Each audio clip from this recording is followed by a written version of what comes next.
Okay, so I wanted to show you how to check if you can sell something. So right here you have the seller app. I record a little video.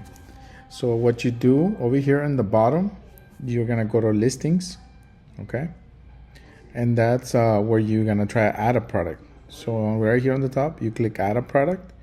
The best thing to do is put the ASIN, but if you don't have the ASIN and you wanna look at the product, you can type in something here. Like for example, Nike shoes, right? Or running shoes. But the ASIN is the best thing to put, okay? So it's gonna do a search, right? And then it's gonna show you anything that says required approval is gonna need it. So if you wanna request to sell that item, you can press the button and right here in the bottom, in the corner, it says request. And then you're gonna press request approval, okay?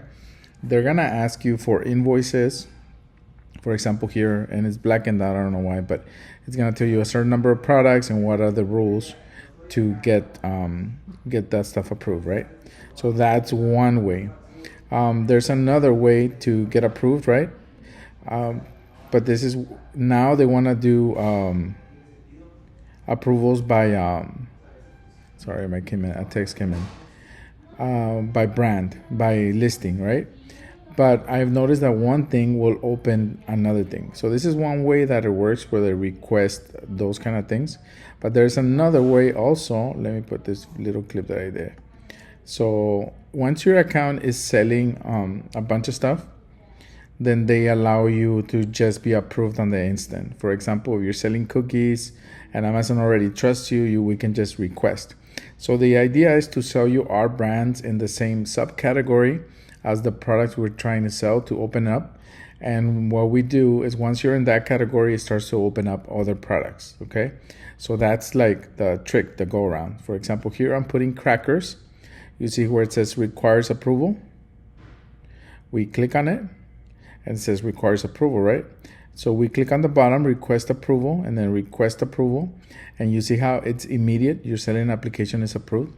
The reason is because we have a history of selling food, and in that subcategory, so they'll open up the brands for you. And that's the advantage. So we try to hit as many subcategories so we can open up the brand. So I just refreshed the page a couple of times and the request approval label is gone. See how that works?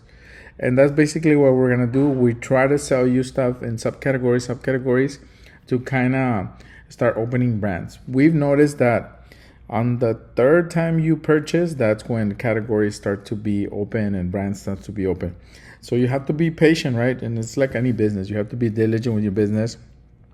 And Amazon wants to see that you send in the products, that the customer is satisfied, that you're not a hacker, that it's not something weird going on, and that it just works. And then little by little, they open up the platform for you. Having the ability to sell health and personal, groceries, beauty, and all those categories, it's a major plus. So that's what we're doing right now in Mex32. Before you purchase, just let us know if you can sell the product. Once about 6 months happen and you're already in the third, fourth order, you should be able to just order with no problem. But since most of you guys are starting off, you might not be able to. But if you want to check your account, this is how you check it, or is the simplest. You can also do it in Seller Central, and all you do is also inventory and add a product. It's the same thing, okay? So that's the informational video. So if you have any more questions, please ask them below, and I'll post it in a bit.